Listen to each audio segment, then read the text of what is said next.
Have you ever felt like you needed a miracle? A moment so profound it changes everything.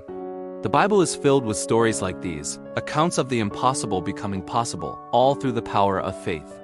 Today, we're going on a journey to explore these incredible moments and what they mean for us, right here, right now.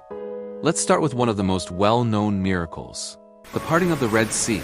Imagine being there with the Egyptian army closing in behind you and a vast sea in front. It looks like the end.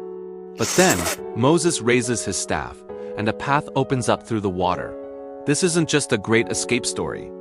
It's a powerful demonstration that even when we feel trapped with no way out, God can create a path where none exists. It teaches us that faith can lead us through our own Red Sea moments. The seemingly insurmountable obstacles in our lives. Think about the story of Jesus feeding the 5,000. With only 5 loaves of bread and 2 fish, an entire crowd was fed, with leftovers to spare. This miracle speaks volumes about abundance and divine provision. How often do we worry about not having enough? Not enough time, not enough resources, not enough strength. This story reminds us that what we have, when placed in God's hands, can be multiplied beyond our wildest imagination. It's a call to trust that even our small offerings can lead to great abundance when guided by faith. It encourages us to shift from a mindset of scarcity to one of faith in God has limitless provision. Now, let's look at the healing miracles. Take the story of the blind man Bartimaeus. He sat by the roadside, day after day, until he heard Jesus was passing by. He cried out, "Jesus, Son of David, have mercy on me." Despite people telling him to be quiet, he shouted even louder. Jesus stopped and asked him, "What do you want me to do for you?" He replied, "I want to see." And Jesus said, "Go, your faith has healed you." Instantly, he could see. This isn't just about physical sight. It's about spiritual vision. Bartimaeus' persistent faith, his refusal to be silenced, is what connected him to his miracle. It challenges us. Are we bold enough to voice our needs, to cry out in faith, even when the world tells us to be quiet? Another powerful example is the raising of Lazarus. By the time Jesus arrived, Lazarus had been in the tomb for 4 days. His sisters, Martha and Mary, were grieving, their hope all but gone. But Jesus stood before the tomb and commanded, "Lazarus, come out," and he did. This miracle is the ultimate symbol of hope and resurrection.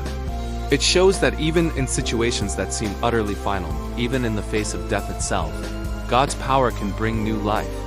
For us, this means that no situation is too far gone, no dream is too dead, no relationship is too broken. With faith, resurrection and renewal are always possible. And what about the miracle of walking on water? Picture the disciples in a boat, caught in a storm, terrified. Then they see Jesus walking toward them on the raging sea. Peter, filled with a burst of faith, asks to join him. He takes a few steps on the water, but when he looks at the wind and the waves, he starts to sink. Jesus reaches out and saves him, saying, "You of little faith, why did you doubt?" This story is a masterclass in focus. When Peter kept his eyes on Jesus, he did the impossible. When he focused on the storm, his fears and doubts, he sank.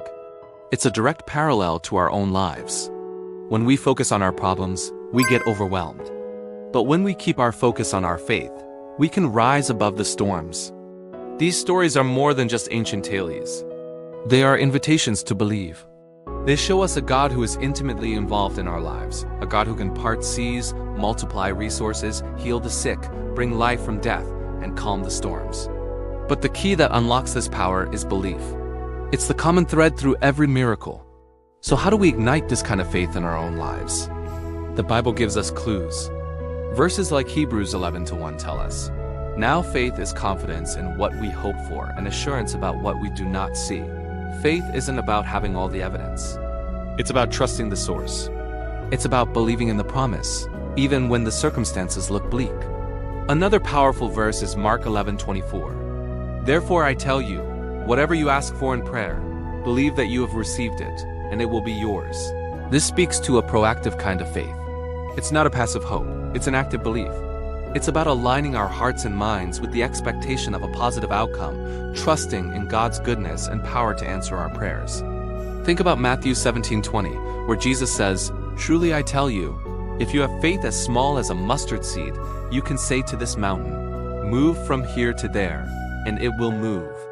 Nothing will be impossible for you. A mustard seed is tiny. This is incredibly encouraging. It means you don't need perfect, giant-sized faith. You just need a little bit. A small, genuine seed of belief is enough for God to work with. It's not about the size of your faith, but the size of the God you have faith in. These miracles and verses aren't meant to just be read.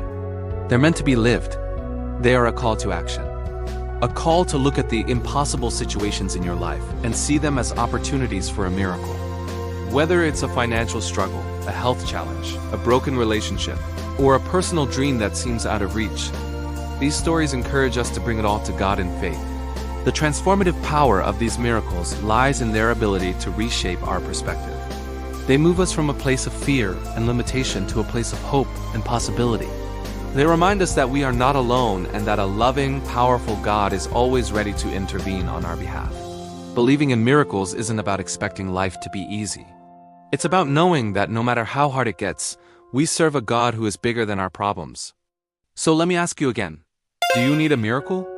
Start by planting your own mustard seed of faith.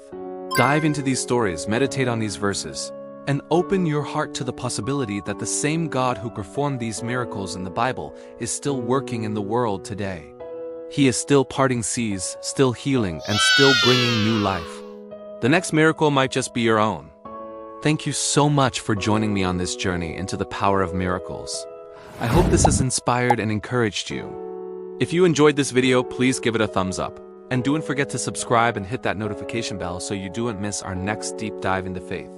I'd love to hear your thoughts in the comments below. God bless, and I'll see you in the next one.